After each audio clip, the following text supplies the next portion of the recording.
स्वागत है आपका बेटर ब्रेन इंस्टीट्यूट में। मैं सोनिया आज आपको क्लास 7 की NCERT बुक साइंस से चैप्टर 17 फॉरेस्ट आर लाइफलाइन पढ़ाऊंगी। तो आइए। One evening Boojho enter the park with an elderly person. कि एक शाम बूजो है जो पार्क में किसी बड़े इंसान के साथ आता है। He introduced him to his friends, और वो उसका परिचय अपने एक दोस्त के रूप में करवाता है। Professor Ahmed was a scientist working in the university. Professor Ahmed थे जो कि एक साइंटिस्ट थे और एक यूनिवर्सिटी में कार्य कर रहे थे। The children started playing while professor Ahmed set on a bench in the corner. तो जब बच्चे खेल रहे थे, जबकि प्रोफेसर जो अहमद थे वो किसी बेंच की कॉर्नर पर बैठे थे। ही वॉज टायर्ड, वो थके हुए थे, as he had participated in the golden jubilee celebration of the town, क्योंकि वो किसी टाउन की है जो गोल्डन जुबली सेलिब्रेशन को अटेंड करके आए थे। After a while the children also came and set around him. थोड़ी देर बाद चिल्ड्रन बच्चे भी उनके पास आ जाते हैं और उनके चारों तरफ बैठ जाते हैं। They wanted to know about the celebration, वे उस उत्सव के बारे में जानना चाहते थे। Professor Ahmad told them that after the cultural programme the senior people discussed the town's unemployment problem. तो प्रोफेसर अहमद ने उन्हें बताया कि कल्चरल प्रोग्राम की बात, एक जो सांस्कृतिक प्रोग्राम किया हुआ था उसकी गोल्डन जुबली के अवसर पर जो बड़े बुजुर्ग थे, बड़े लोग थे, सीनियर सिटीजन थे, वो आपस में उस कस्बे के अंदर जो बेरोजगारी फैली हुई थी उस समस्या पर विचार करने लगे। A plan was proposed to put up a factory by clearing an area of the forest just outside the town. तो एक प्लान बनाया गया कि जो टाउन के पास में ही जंगल है उस एरिया को क्लीन करके वहां पर एक फैक्ट्री बनाई जाए। This would give the increasing population of the town a chance to get job. और इस फैक्ट्री के बनाने से वहां पर उस कस्बे की ज्यादा आबादी को रोजगार मिलेगा। The children were very surprise when professor Ahmad told them that many people had objected to this idea. तो बच्चों को जो बहुत आश्चर्य हुआ जब प्रोफेसर अहमद ने उन्हें बताया कि काफी लोगों को इस आइडिया से ऑब्जेक्शन था। This is because the forests serve as green lungs and water purifying system in nature.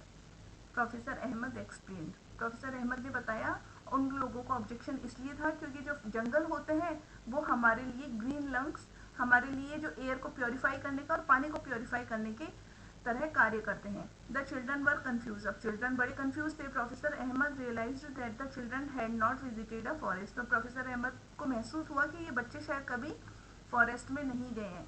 The children also wanted to know more about the forest. अब बच्चे थे जो जंगल के बारे में और ज्यादा जानना चाहते थे। So they decided to visit it with professor Ahmad. तो उन्होंने प्रोफेसर अहमद के साथ जंगल घूमने का निश्चय किया।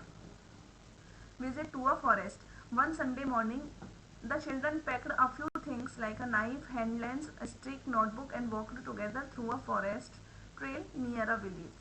तो एक रविवार की सुबह बच्चों ने अपने साथ कुछ सामान जैसे कि चाकू, लेंस, छड़ी, एक कॉपी और अपने साथ इकट्ठी की और पास ही के गांव के पास जो एक जंगल था वहां पर जाने के लिए वे तैयार हो गए। ऑन देयर वे, उनके रास्ते में they met Tibu, a young boy of their age group. रास्ते में उन्हें एक बच्चा मिला टीबू नाम का जो कि उन्हीं की एज ग्रुप का था। Of nearby village who was taking cattle for grazing along with his aunt, जो कि पास ही के गांव का था और अपनी आंटी के साथ पशुओं को चराने के लिए जंगल की तरफ जा रहा था। He was very agile. Agile means फुर्तीला। वो बहुत ही फुर्तीला था। Running here and there to keep the herd together. और इधर से उधर वो जो कैटल्स को लेकर जा रहा था उसके झुंड को इकट्ठा रखने के लिए इधर उधर भाग रहा था। When he saw the children, Tibu also started walking along with them. जैसे ही टीबू ने देखा कि यहाँ कुछ बच्चे हैं, टीबू भी उनके साथ चलने लग गया। While his aunt went on a different path. जबकि उसकी जो आंटी थी वो अलग ही रास्ते पर चलती रही। As soon as they entered the forest, टीबू raised his hand. तो जैसे ही वो जंगल में प्रवेश करते हैं, टीबू ने अपने हाथ उठाए and signalled them to keep quiet, और उन्हें एक इशारा किया चुप रहने का। Because noise could disturb the animals living in the forest, क्योंकि शोर शराबे से जंगल में रहने वाले जो जानवर है वो डिस्टर्ब हो सकते थे, विचलित हो सकते थे। Tibu then took them to a place at a height to show them the broad view of the forest. अब फिर टीबू उनको एक ऊंची जगह पर ले गया जहां से कि वो पूरे जंगल का नज़ारा आराम से देख सकते थे। Children were surprise because they could not see any land अब बच्चे थे जो बड़े सरप्राइज थे क्योंकि उन्होंने कभी इतनी बड़ी ज़मीन देखी नहीं थी, कभी वो क्योंकि वहाँ से उस ऊंची जगह से उस जमीन को देख ही नहीं पाए थे। The different tree tops had formed green cover over the land. जब वो ऊंचाई पर गए तो उन्होंने देखा कि जो बड़े बड़े पेड़ हैं उन्होंने उस जमीन को पूरी तरीके से कवर कर लिया है, मतलब कि ग्रीन टॉप बन चुका है जमीन के ऊपर, जिससे जमीन तो दिखाई नहीं दे रही है। However the cover was not uniformly green, और जो कवर था वो एक अनुसार हरे रंग का नहीं था। कुछ पेड़ कम हरे रंग के होते हैं, कुछ पेड़ों का रंग कैसा होता है। The environment was peaceful and a cool bridge was blowing, और जो वहाँ का जो एनवायरमेंट था वो बहुत ही शांति प्रिय था, और वहाँ पर ठंडी हवा चल रही थी। This made children quite fresh and happy, जिससे कि वो बच्चे अपने आप को बहुत ही तरोताजा फील करने लगे। वाइल कमिंग डाउन, नीचे आने पर they got excited on hearing a sudden sound of birds and some noise from the top branches of the tree. अब जब वो नीचे आ रहे थे तो उनको कुछ पक्षियों की आवाज़ सुनाई देने लगी, और जो कि उन पेड़ों के ऊपर ही ब्रांचेस पर से आ रही थी। Tipu told them to relax since it was a normal phenomenon here, तो टीपू ने उन्हें चुप रहने के लिए बोला कि यहाँ पर ऐसा होता ही रहता है। Because of the children's presence some monkey has climbed higher up on the trees where they disturb the birds। ऐसा इसलिए हुआ होगा क्योंकि बच्चों की प्रेजेंस से बच्चे जब जंगल में गए तो वहाँ पे मंकीज ने उन्हें देखा होगा और वो पेड़ पर ऊपर जाकर बैठ गए, जिसकी वजह से जो पक्षी थे वो डिस्टर्ब हो गए और आवाज़ करने लगे। Animal often give this type of warning call to alert other animals, तो जो एनिमल्स होते हैं वो इस तरीके की एक वार्निंग दूसरे पक्षियों को, जानवरों को भी दे देते हैं। Tibu also told that many other animals like boar, bison, jackal, porcupine, elephants live in the deeper area of the forest। अब जो टीबू ने बताया कि जंगल में जैसे कि बोर यानी जंगली सुअर, बाइसन यानी होता है जंगली सांड, तो जैकाल सियार, पॉर्क्यूपाइन, एलिफेंट जो कि है जो जंगल के गहरे भागों में रहते हैं, जहाँ पर ज़्यादा घने पेड़ है, अंदर की तरफ रहते हैं। Professor Ahmed cautioned children that they should not go deep into the forest। तो प्रोफेसर अहमद ने बच्चों को चेतावनी दी कि वे जो जंगल के अंदर भाग तक, घने जंगल की तरफ नहीं जा सकते हैं। Boojho and Paheli remembered that they have studied about forest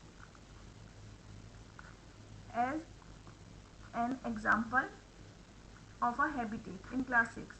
अब बूजो और पहेली को याद आया कि उन्होंने जो फॉरेस्ट के बारे में सुना था जब वो 6 क्लास के हैबिटेट चैप्टर में पढ़ रहे थे। They could see now how the forest provides a home for many animals and plants. अब वो देख सकते थे कि किस तरीके से जो जंगल है वो काफ़ी जानवरों का घर होता है।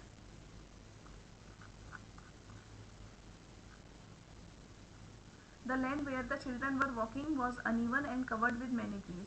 अब जिस जमीन पे बच्चे चल रहे थे वो अनइवन थी, समतल नहीं थी, और काफ़ी पेड़ पौधों से घिरी हुई थी, ढकी हुई थी। टीबू हेल्प्ड देम टू आइडेंटिफाई साल, टीक, सेमल, शीशम, नीम, प्लाश, फिग, कैर, कामला, बैम्बू, कचनार। अब टीबू ने उन बच्चों को कई तरीके के पेड़ों की वैरायटी के बारे में बताया कि भाई ये कौन कौन से पेड़ होते हैं, साल के, टीक के, सेमल के, इन पेड़ों के बारे में बताया। Professor Ahmed pointed out that there are several other tree, shrubs, herbs and grasses in the forest। Professor Ahmad ने बताया कि जंगल के अंदर है जो ट्रीज के अलावा shrubs भी होती हैं, हर्ब्स भी होती हैं, और घास के बारे में बताया। The forest floor and the trees were also covered with different type of creepers and climbers. तो जो फॉरेस्ट फ्लोर था, ये जंगल की जो जमीन होती है वो, और जो पेड़ पौधे थे वो कई तरीके की है, जो क्रीपर्स और क्लाइंबर्स बेलों से भी घिरे हुए थे, उनके ऊपर काफ़ी बेलें और लताएं वगैरह भी चढ़ी हुई थी। The sun was barely visible through the leaves of the trees, और जो सूर्य था वो बड़ी मुश्किल से ही उन पेड़ पौधों के पत्तियों से दिखाई दे रहा था। Making it quite dark in side the forest, जिसके कारण कि जो जंगल था उसमें थोड़ा अंधेरा सा था। Observe the various things in your home and make a list of those which are made from material which may have been obtain from the forest. अब यहाँ पर एक लिस्ट बनाने के लिए बताया हुआ है कि ऐसी चीज़ों की लिस्ट बनाओ जो जिनके निर्माण में जिनका निर्माण जंगल में हुआ हो, जैसे कि लकड़ी या, तो you might have many wooden items on your list like plywood, अब इन्होंने बताया कि कई तरीके की लकड़ी के आइटम से बनने वाली चीज़ें जैसे कि प्लाईवुड होता है, फ्यूल वुड होता है, box, paper, match sticks and furniture के बारे में आप लिस्ट बना सकते हैं। इन सब की लकड़ियाँ हमें जंगल से ही मिलती हैं। Do you know that gum, oils, spices, fodder for animals and medicinal plants are also some of the products which we get from the forest. यहाँ बताएं कि जो गम होता है, तेल, मसाले, दवाइयाँ, ये सब भी हमें है जो जंगल से मिलती हैं। Based on the products that we get from plants, try to fill one example of each plant is already given. Fill the table by adding more examples. अब यहाँ पे एक ये बताया हुआ है कि गम है जो बबूल से मिलता है, टिम्बर, लकड़ी, शीशम की, मेडिसिनल प्लांट्स होते हैं जो नीम है, ऑयल, सैंडलवुड, तो इन सब के बारे में एक एक लिस्ट बतानी है। Shaila wandered who would have planted these trees. अब शैला को वंडर हुआ कि भाई जंगल के अंदर प्लांट्स लगाने को, प्लांटिंग करने कौन आता है, पेड़ कौन लगाता है यहाँ पर। Professor Ahmed replied that in nature trees produce enough seeds. तो प्रोफेसर अहमद ने बताया कि जो प्रकृति है वो, जो एक पेड़ है वो अपने आप में काफ़ी सीड्स पैदा करता है। The forest floor provides favourable conditions for them to germinate and develop into seedlings. और जो फॉरेस्ट फ्लोर है वो उस बीज को उगने के लिए एक अच्छी ज़मीन देती है, जिसकी वजह से कि छोटे छोटे पौधे अपने आप तैयार हो जाते हैं। And sapling some grow up into trees, कुछ तो है जो बड़े पौधे पेड़ बन जाते हैं। Added that branchy part of a tree above the stem is known as the crown. अब उन्होंने बताया कि स्टेम के ऊपर जो एक ब्रांची पार्ट होता है वो क्राउन के रूप में जाना जाता है, ताज। जैसे कि पेड़ों का ये स्टेम है, इसके ऊपर ये जो ब्रांचेस निकली होती है और जिसकी वजह से पत्तियों का जो एक शेप बनता है, ये पेड़ का क्राउन माना जाता है, क्राउन कहा जाता है इसे। Professor Ahmed asked the children to look up and observe how the branches of the tall trees looks like a roof cover the other plants in the forest. He told them that this is called a canopy. Canopy क्या होता है कि जो लंबे trees होते हैं वो दूसरे प्लांट्स के ऊपर इस तरीके से मुड़े हुए होते हैं जैसे कि उनसे छोटे वाले ट्रीज के ऊपर उन्होंने छत बना ली हो। तो ये जो छत होती है वो कैनोपी कहलाती है। इसको वापस देखते हैं। The branches of the tall trees look like a roof over the other plants in the forest. He told them that this is called a canopy.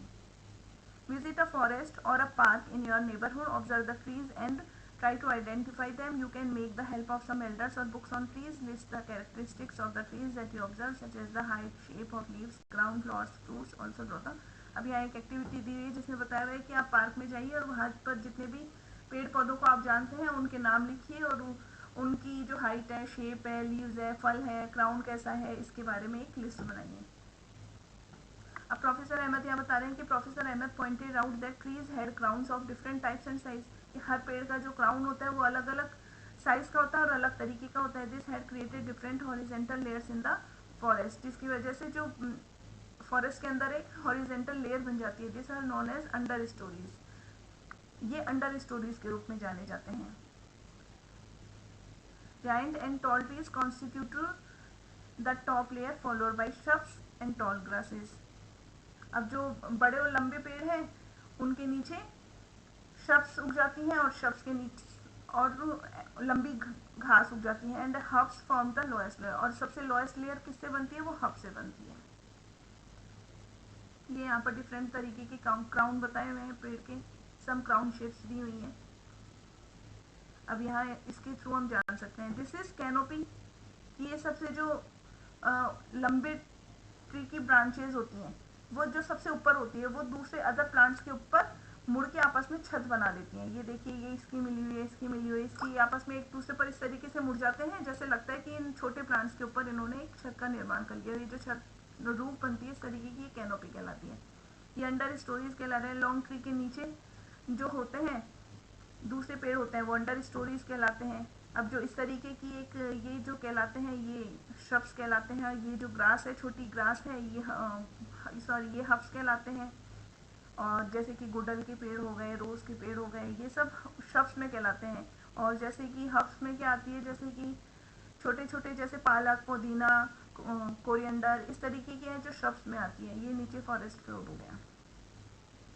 Would we see similar kind of trees in every forest? Asked Bujo. तो बूझो ने पूछा कि क्या हर जंगल में इसी तरीके के है ना पेड़ होते हैं? Professor Ahmed said no, due to different climatic conditions there are variations in the types of trees and other plants. तो अहमद ने बताया कि क्योंकि हर जगह का तापमान अलग होता है, इस वजह से वहाँ पर उगने वाले जो पेड़ पौधे हैं वो भी अलग तरीके के होते हैं। The type of animals also differ from forest to forest, और इसी वजह से एक जंगल से दूसरे जंगल में मिलने वाले जानवरों में भी अंतर हो जाता है। A few children were busy watching beautiful butterflies fluttering here and there on the flowers of shrubs and herbs. अब जो बच्चे थे वो पेड़ पौधों पर उड़ने वाली सुंदर तितलियों को उड़ते हुए इधर से उधर देख रहे थे। ये देखिए यहाँ पे फॉरेस्ट फ्लोर बताया जिसपे ये पत्तियां वगैरह गिरी हुई हैं, इसके बारे में भी अभी हम पढ़ते हैं। They had a close look at the bushes while doing that their hair and clothes had seed and thorns clinging to them. अब वो जब बुशेस को पास से देख रहे थे तो उनके जो बालों पर और कपड़ों पर जो बीज हैं और जो कांटे हैं वो चिपक गए थे। They came across numerous insects, spider, squirrels, ant and various other small animals on the bark of the trees. अब वहाँ पर उन्होंने देखा कि काफ़ी तरीके के जो है जो कीड़े मकोड़े, मकड़ियाँ, गिलहरियाँ, आंट और वेरियस अदर स्मॉल एनिमल्स और बहुत ही छोटे अलग अलग तरीके के जानवर हैं जो उस पेड़ पर चिपके हुए थे। Plant leaves and on decaying leaves on the forest, और जो पेड़ पौधों की पत्तियां और जो सूखी पत्तियां होती हैं वो फॉरेस्ट फ्लोर पर गिरी हुई थी। They started making sketches of these creatures, तो उन्होंने फटाफट जो अपने इन छोटे छोटे प्राणियों की स्केच बनाना चालू किया। The forest floor seemed dark colored and was covered with a layer of dead and decaying leaves, fruits, seeds, twigs and small herbs. और जो फॉरेस्ट फ्लोर था वो काफ़ी गहरे रंग का दिखाई दे रहा था और पूरी तरीके से कवर हो चुका था। किससे हो चुका था? सूखी गिरी हुई पत्तियों से, फलों से, बीज से, ट्विग्स, टहनी से और छोटे छोटे जो हब्स उगी हुई थी उसकी वजह से। The decaying matter was almost moist and warm. अब जो डिकेइंग मैटर होता है जो कैसा होता है? मॉइस्ट होता है, उसमें थोड़ी नमी होती है, वो गर्म हो चुका होता है। Children picked up various seeds and leaves for their collection. अब बच्चों ने जो काफ़ी तरीके के बीज और पत्तियां जो अपने कलेक्शन के लिए उठा ली। Walking over the dead leaf layer on the forest floor was like walking over a spongy carpet. अब जब वो फॉरेस्ट फ्लोर पर उन सूखी पत्तियों के ऊपर चल रहा था तो ऐसे लग रहा था जैसे कि किसी स्पॉन्जी कारपेट पर, किसी स्पंज के गद्दे पर वो चल रहे हैं। Is the decaying matter always warm? जो ये डिकेइंग मैटर होता है, जो ये सूखी पत्तियाँ, टहनियाँ, ये सब फॉरेस्ट फ्लोर पर गिर जाती है, क्या ये हमेशा गर्म होता है? Professor Ahmed suggested that the children could perform an activity to get an answer to this question. अब इस आंसर का क्वेश्चन जानने के लिए प्रोफेसर अहमद ने उनको कहा कि भाई ये एक्टिविटी तुम एक बार कर देखो। क्या एक्टिविटी बताई उन्होंने? Dig a small pit, put vegetable waste and leaves in it. उन्होंने कहा कि एक छोटा सा गड्ढा खोदो और उसके अंदर जो वेजिटेबल्स के छिलके, सूखी पत्तियां होती हैं वो सब उसके अंदर तुम डाल दो। कवर देम विद सॉइल, थोड़ी उसके ऊपर मिट्टी डाल दो। एड सम वाटर, थोड़ा पानी डाल दो। After 3 days remove the upper layer of the soil. अब 3 दिन के बाद जो हमने ऊपर मिट्टी डाली थी उसकी लेयर को हटाओ। Does the pit feel warm inside? तो जो कचरा था वो क्या तुम्हें अंदर से गीला गर्म महसूस होगा? Paheli ask, there are so many trees here, यहाँ पर बहुत सारे पेड़ हैं। Also there are many forest like this, और इस तरीके के काफ़ी जंगल भी है। What difference will it make if we cut some trees for a factory? तो उससे क्या फ़र्क पड़ेगा अगर हम थोड़े से जो है पेड़ों को काट देते हैं फैक्ट्री बनाने के लिए? तो professor Ahmad sir, you have read about autotrophs, hydrotrophs and saprotrophs, you have learn how green plants produce food. तो प्रोफेसर अहमद ने बताया कि ऑटोट्रॉफ्स जो अपना खाना खुद बनाते हैं, सेप्रोट्रॉफ्स जो डेड डिकेइंग है उसको खाते हैं, और इन पेड़ पौधों के बारे में बताया कि क्या तुमने पता है कि जो पेड़ पौधे हैं अपना खाना कैसे बनाते हैं? ऑल एनिमल्स वेदर हर्बीवोर्स और carnivores depend ultimately on plants for food. और जो हर्बीवोर्स और कार्निवोर्स है वो किसी न किसी तरीके से पौधों के ऊपर ही अपने भोजन के लिए निर्भर होते हैं। Organism which feed on plants often get eaten by other organism. तो वो प्राणी जो कि पेड़ पौधों को खाते हैं वो किसी और दूसरे प्राणी के द्वारा खा लिए जाते हैं, एंड सो ऑन, और ऐसा ही चलता रहता है। For example, grass is eaten by insects. अब इन्होंने यहाँ एक एग्जाम्पल दिया कि जो घास होती है उसको एक कीड़ा खाता है, which is turn is taken by the frog, जिसे कि एक फ्रॉग खा जाता है। The frog is consumed by snake. अब फ्रॉग को कौन खा लेता है? एक सांप खा लेता है। This is said to form a food chain. अब इससे एक फूड चेन बन जाती है। जैसे देखो ग्रास को इंसेक्ट ने खाया, इंसेक्ट को फ्रॉग ने खाया, फ्रॉग को स्नेक ने खाया और स्नेक को ईगल ने खाया। Many food chains can be found in the forest. इसी तरीके की और भी कई फूड चेन है जो कि फॉरेस्ट में देखने को मिल जाती है। All food chains are linked, और सारी फूड चेन्स होती हैं जो कि आपस में लिंक होती है। If any one food chain is disturb, अब इनमें से अगर एक भी बीच में डिस्टर्ब हो जाएगा, it affect other food chain, तो ये दूसरी फूड चेन्स को इफेक्ट करेगा। Every part of the forest is depend on the other parts, और क्योंकि जो फॉरेस्ट का होता है, जो कोई भी हिस्सा होता है वो दूसरे पार्ट पर निर्भर करता है, उसको प्रभावित भी करता है। If we remove one component say trees, all other components would be affected. अब जैसे कि उन्होंने बताया कि अगर इनमें से एक भी कंपोनेंट, मान लो हम ट्री को ही हटा देते हैं, और दूसरे कंपोनेंट होते हैं जो अपने आप प्रभावित हो जाएंगे।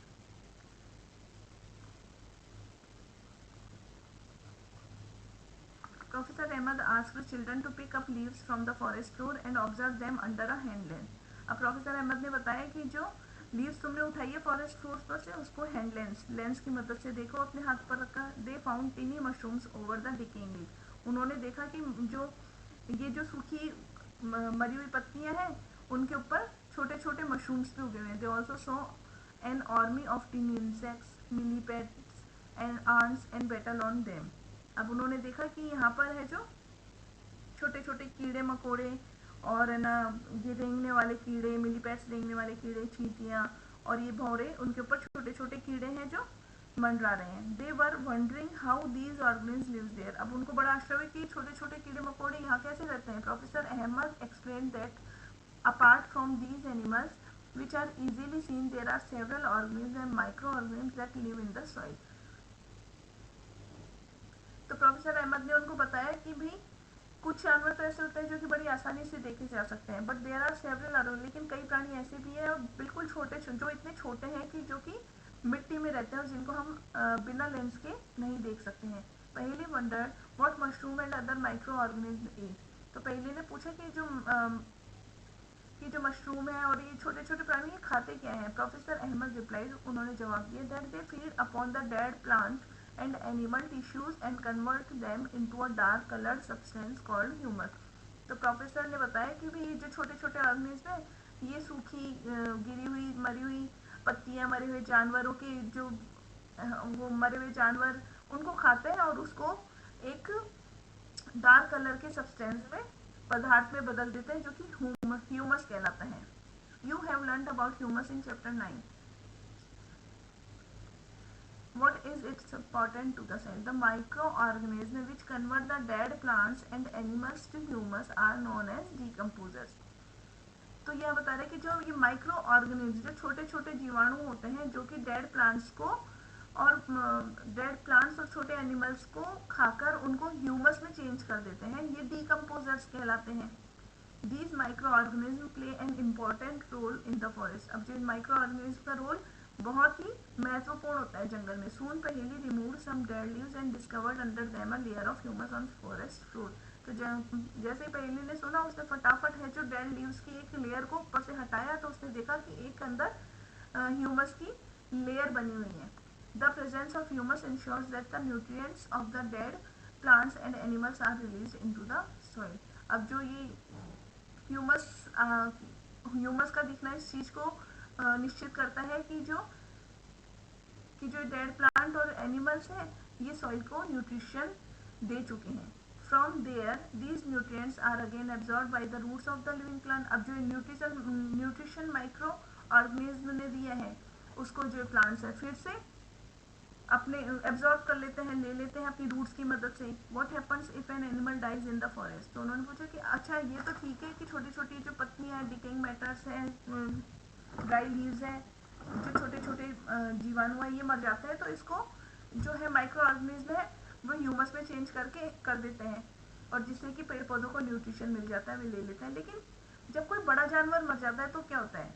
Shaila asked, Tipu replied, the dead animals become food for vulture, crows, jackals and insect. कि जब कोई बड़ा जानवर मर जाता है तो वो गिद्ध, कौवों का, जेकाल्सियार्स का, इनका खाना बन जाता है। In this way the nutrients are cycle. तो इस तरीके से जो न्यूट्रिएंट फिर चलता रहता है, ये एक साइकिल चलता रहता है। So nothing goes waste in a forest. तो जंगल में है जो कुछ भी फालतू नहीं जाता है। Paheli reminded professor Ahmed that he had not explained why forest are called green lands. तो पहले ने बताया कि प्रोफेसर अहमद आपने ये नहीं बताया कि जो फॉरेस्ट होते हैं वो ग्रीन लंग्स क्यों कहलाते हैं। Professor Ahmed explain that plants release oxygen through the process of photosynthesis. तो प्रोफेसर अहमद ने बताया कि जो फोटोसिंथेसिस अपना खाना बनाने के दौरान जो प्लांट है वो ऑक्सीजन को रिलीज करते हैं। The plants help to provide oxygen for animal respiration. अब जो ये ऑक्सीजन है वो किसी भी प्राणी के लिए सांस लेने के लिए बहुत ज़रूरी होती है। They also maintain the balance of oxygen and carbon dioxide in the atmosphere.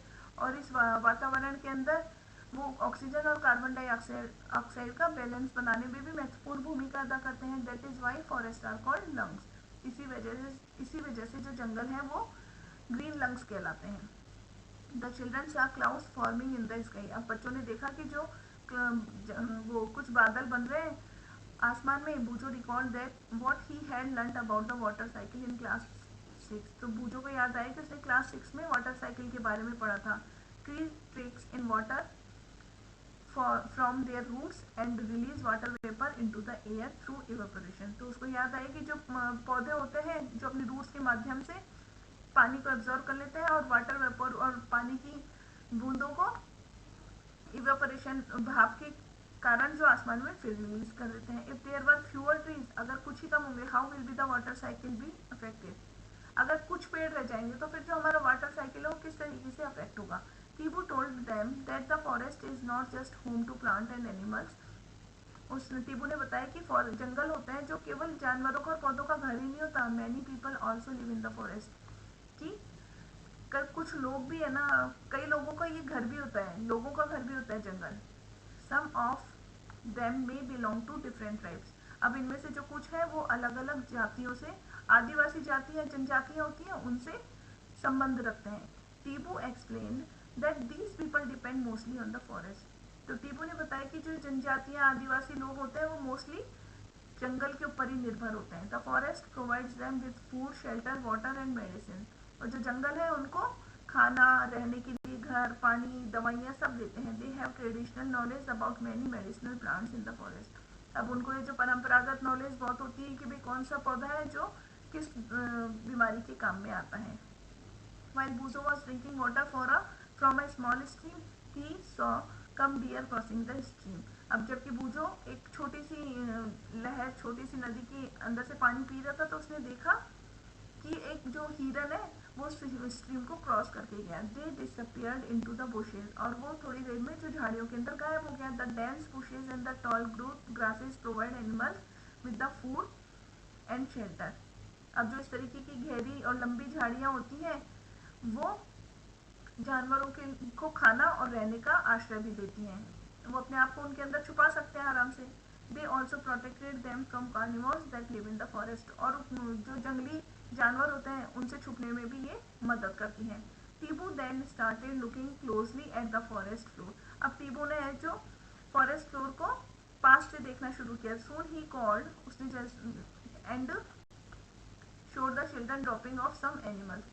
तो उसने जल्दी से बच्चों को बुलाया और बच्चों को कुछ ड्रॉपिंग्स दिखाई, जानवरों की ड्रॉपिंग्स दिखाई, मतलब जानवरों की photo. And explained the difference between various types of droppings. और उसने उनको देखकर बताया कि भाई ये ड्रॉपिंग कौन से जानवर की है, ये ड्रॉपिंग कौन से जानवर की है। Professor Ahmed informed them that the forest officer could recognize the presence of some animals in the forest by their droppings and footprints. अब प्रोफेसर अहमद ने बताया कि जो फॉरेस्ट ऑफिसर्स होते हैं वो किसी भी जानवर की ड्रॉपिंग और उसके फुटप्रिंट्स देखकर ही बता देते हैं कि भाई कौन सा जानवर अभी यहाँ से होकर गुजरा है। Boojho called everyone and showed them a large decaying heap of animal dropping. अब बूजो ने सबको बुलाया और दिखाया कि कैसे जो है ना एनिमल्स की ड्रॉपिंग पर है ना एक जो झुंड, लार्ज डिकेइंग छोटे छोटे जानवरों का झुंड लगा हुआ है। Several beetles and grubs were feeding on the heap and a bunch of seedlings was sprouting. अब उसने बताया कि कैसे जो ये ड्रॉपिंग्स है कैसे ना उसके ऊपर खूब सारे छोटे छोटे कीड़े मकोड़े हैं ना जो इधर उस पोटी को खा रहे हैं और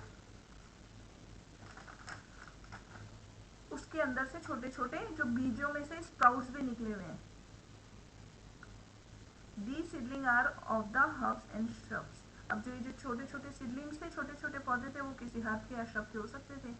the animal also disperse the seed of certain plant and help the forest to grow and regenerate. तो उसने बताया कि भाई जो जानवर होते हैं वो उन बीजों को खा लेते हैं और फिर जहाँ भी वो ड्रॉपिंग अपनी गिराते हैं तो उससे क्या होता है कि वो जो बीज है वो पर्टिकुलर किसी प्लांट के बीज है वो वहाँ पर रह जाते हैं और इस वजह से वो वहाँ पर उग जाता है, जिससे क्या होता है कि जो जंगल है उसका विस्तार होता रहता है।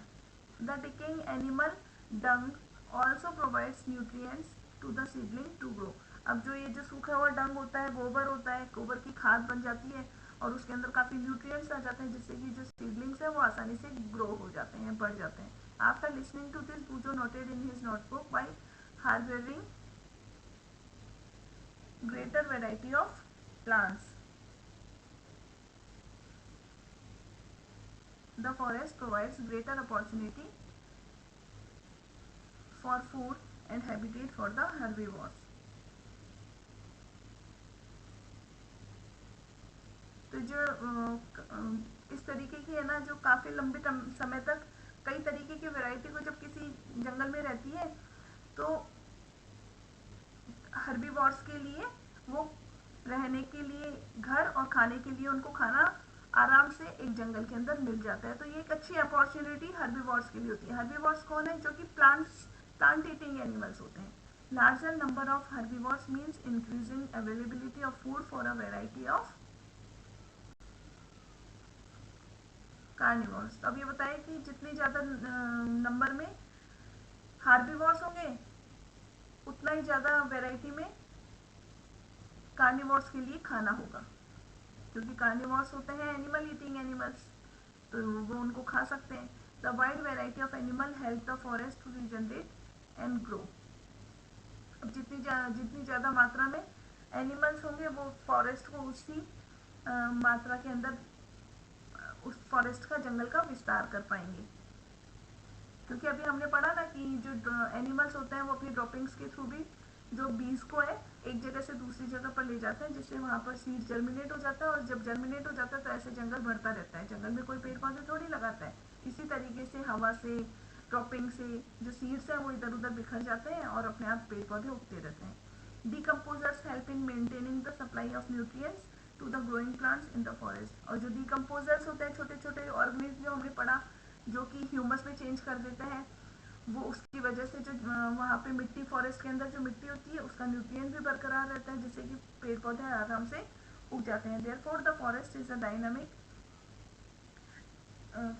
The dynamic living entity full of life and vitality. तो जो जंगल होते हैं वो अलग ही एक ऊर्जा से भरे हुए क्षेत्र होते हैं, full of life and vitality. Full of life मतलब जहाँ पर पूर्ण जीवन होता है और फुल एनर्जी होती है। Vitality means full of energy, पूरी ऊर्जा से भरे हुए एक अलग ही क्षेत्र होते हैं। It was about afternoon and the children wanted to go back. अब दोपहर हो चुकी थी, बच्चे जाना चाहते थे। Tibu suggested another route for going back. अब टीबू ने बताया कि भाई यहाँ दूसरा रास्ता भी है जिससे हम निकल सकते हैं। While they were going back, जब वो जा रहे थे, इट स्टार्टेड रेनिंग। तो क्या हुआ? बारिश होना स्टार्ट हो गई। However surprisingly they saw that the raindrops were not hitting the forest floor directly. तो उन्होंने देखा कि जो बारिश की बूंदें हैं वो कि फॉरेस्ट फ्लोर पर डायरेक्टली नहीं गिर रही है। The upper most layer of the forest canopy intercepted the flow of rain drops. तो उन्होंने देखा कि जो सबसे ऊपर की लेयर है फॉरेस्ट की, कैनोपी से जो रूफ बनी हुई है, वो उस बारिश की बूंदों को सीधे नीचे फॉरेस्ट फ्लोर पर गिरने में बाधा बन रही है। And most of the water was coming down through the branches and the stems of the tree. और जो ज़्यादातर पानी है वो ब्रांचेस से और स्टेम से बहकर नीचे आ रहा है। From the leaves it was dripping slowly over branches of the shrubs and herbs. और इस तरीके से स्टेम्स पर से, ब्रांचेस पर से बहता हुआ वो धीरे धीरे श्रब्स और हर्ब्स पर गिर रहा है। They found that the ground was still dry. उन्होंने देखा कि जो फॉरेस्ट फ्लोर है वो अभी तक भी, जमीन है वो अभी तक भी पूरी तरीके से गीली नहीं हुई है, सूखी हुई है। After about half an hour, करीबन 1 घंटे बाद, द रेन स्टॉप। तो उन्होंने देखा कि करीबन आधे घंटे के बाद जो बारिश रुक चुकी है। They noticed that the layer of dead leaves over the forest floor appeared wet now. अब उन्होंने देखा कि जो फॉरेस्ट फ्लोर के जो ऊपर पत्तियों की जो फ्लोर बना हुआ है, फॉरेस्ट फ्लोर अब थोड़ा थोड़ा गीला दिखने लगा है। But water did not stagnate in the forest. लेकिन जो पानी था वो अभी भी वहां पर फॉरेस्ट में रुका नहीं था, कहीं पे भी रुका हुआ पानी नहीं दिख रहा था। फॉरेस्ट फ्लोर गीला तो हो गया था पर पानी कहीं नहीं था। बूझो तो स्टैग्नेट मीन्स रुकना।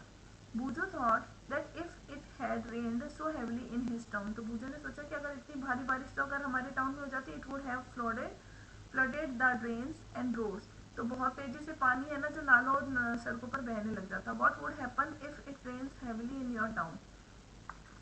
Professor Ahmed told them that the forest also act as a natural absorber of rainwater and allows it to seep.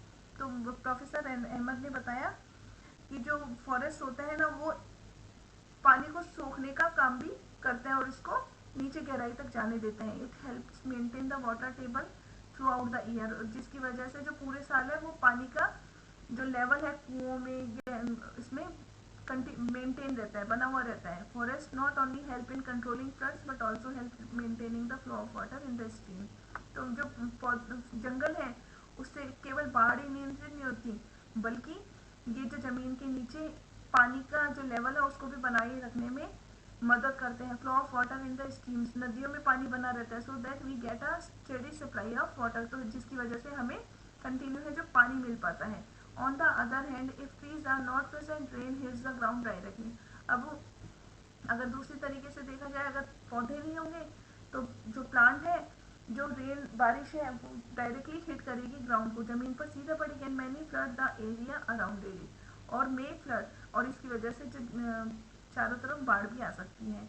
Heavy rain में ऑल्सो डैमेज द सॉइल, और भारी बारिश की वजह से जो जमीन है उसको भी नुकसान पहुंच सकता है। Roots of trees normally bind the soil together. अब जो पेड़ पौधों की जड़ होती है उससे क्या होता है, जो मिट्टी बंध कर रहती है, but in their absence the soil is washed away और इरोडेड। लेकिन पेड़ पौधों की अनुपस्थिति में क्या होगा, जो जैसे ही तेज बारिश की बूंदें जमीन पर पड़ेगी, मिट्टी का कटाव होना शुरू हो जाएगा। The children spent an hour at Tibu's village on their way back. तो गांव से वापस, जंगल से वापस लौटते वक्त जो बच्चों ने करीबन 1 घंटा टीबू के गांव में बिताया। The weather of the village was quite pleasant. जो गांव का जो मौसम था बड़ा सुहावना था। Villagers told them that due to the surrounding forest they receive good rainfall. तो गांव वालों ने बताया कि क्योंकि उनके चारों तरफ जंगल है, इस वजह से उन्हें अच्छी बारिश होती है। The air also remain cool, हवा ठंडी बह रही थी। Noise pollution two is less because the forest absorb. अब नॉइज पॉल्यूशन, ध्वनि प्रदूषण भी नहीं होता है, क्योंकि जो फॉरेस्ट है वहाँ पेड़ पौधे हैं, वो जो noise of the near by highway से आने वाली आवाज़ को है जो एब्जॉर्ब कर लेते हैं, तो इस वजह से नॉइज पॉल्यूशन भी नहीं होता गाँव में। The children learn about the history of the village.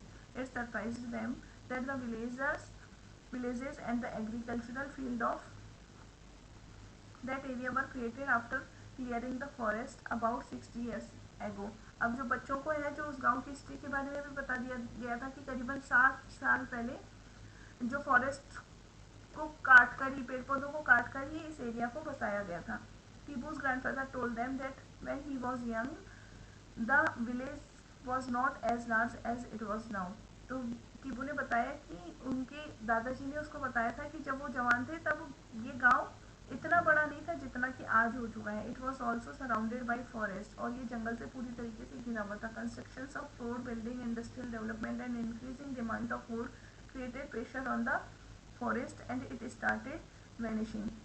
लेकिन क्योंकि सड़कों का निर्माण होने की वजह से, बिल्डिंग्स बनने की वजह से, इंडस्ट्रियल डेवलपमेंट होने की वजह से और लकड़ी की इंक्रीजिंग डिमांड ऑफ वुड, लकड़ी की बढ़ती मांग के कारण जो फॉरेस्ट पर है प्रेशर ज़्यादा आने लग गया, लकड़ियों का ज़्यादा कटाव होने लग गया, और इस वजह से इट स्टार्टेड वैनिशिंग, और जिस वजह से करीबन गायब होने की कगार पर आ चुके हैं। It was not happy that the forest adjoining their village is not regenerating and is on the verge of disappearing due to overgrazing of animals and indiscriminating felling of trees।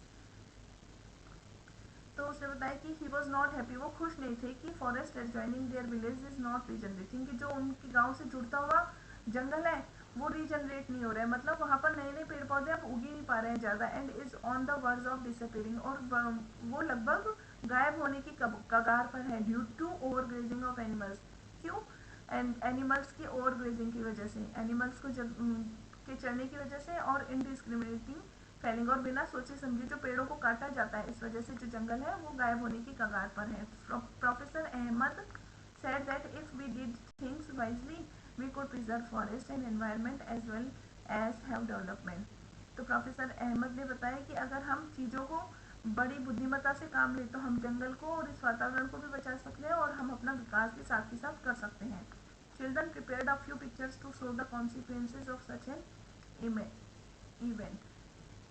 तो बच्चों ने है जो कुछ पिक्चर्स बनाई जो कि जंगल, जो कि इसके परिणामों को बताती थी। कॉन्सिक्वेंसेस मतलब परिणाम। At the end of the visit professor Ahmad asked children to sum up the importance of forest. तो जब लगभग वो घूम चुके थे, लास्ट में प्रोफेसर अहमद ने बच्चों से पूछा कि अब बताइए कि भाई जंगल के जो फायदे क्या क्या हैं। द चिल्ड्रन रॉट, तो चिल्ड्रन ने लिखा था, जो बताया कि forest provide us with oxygen, कि जो जंगल है उससे हमें ऑक्सीजन मिलती है। दे प्रोटेक्ट सॉइल, उससे मिट्टी को रोकने में मदद मिलती है। They provide habitat to a large number of animals, जानवरों को रहने के लिए घर मिलता है। Forest help in bringing good rainfall, forest की वजह से जो अच्छी बारिश होती है। इन नेबरिंग एरियाज, जो पास के जो एरियाज है वहाँ पर बहुत अच्छी बारिश होती है। They are a source of medicinal plants, timber and many other useful products, और जंगलों से ही हमें औषधीय पेड़ पौधे, लकड़ियाँ और भी काफ़ी लाभदायक चीज़ें हमें मिलती हैं। We must preserve our forest, तो हमें अपने जो जंगलों का है वो ज़रूर बचाना ही चाहिए। अब यहाँ पर है कि what would happen if forest disappear, क्या क्या हो जाएगा अगर जंगल है जो गायब हो जाएंगे, जंगल ही नहीं रहेंगे तो क्या होगा। तो यहाँ पर इसके कुछ परिणाम दिए हुए हैं। If forest disappear the amount of carbon dioxide in air will increase resulting in the increase of earth temperature. तो अगर फॉरेस्ट गायब हो जाएंगे तो क्या होगा, कार्बन डाइऑक्साइड वायु में ज़्यादा हो जाएगी, और जिसके परिणाम स्वरूप जो पृथ्वी का टेम्परेचर है वो बढ़ जाएगा। अब क्योंकि पेड़ पौधे होंगे तभी तो वो कार्बन डाइऑक्साइड को एब्जॉर्ब कर पाएंगे।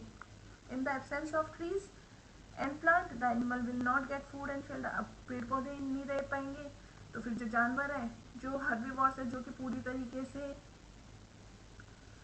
प्लांट्स पर ही डिपेंड करते हैं, वो कैसे जी पाएंगे, और वो नहीं जी पाएंगे तो कार्निवोर्स क्या खा पाएंगे। तो animals will not get food and shelter, उनको रहने के लिए घर भी नहीं मिलेगा। In the absence of trees the soil will not hold water which will cause flood.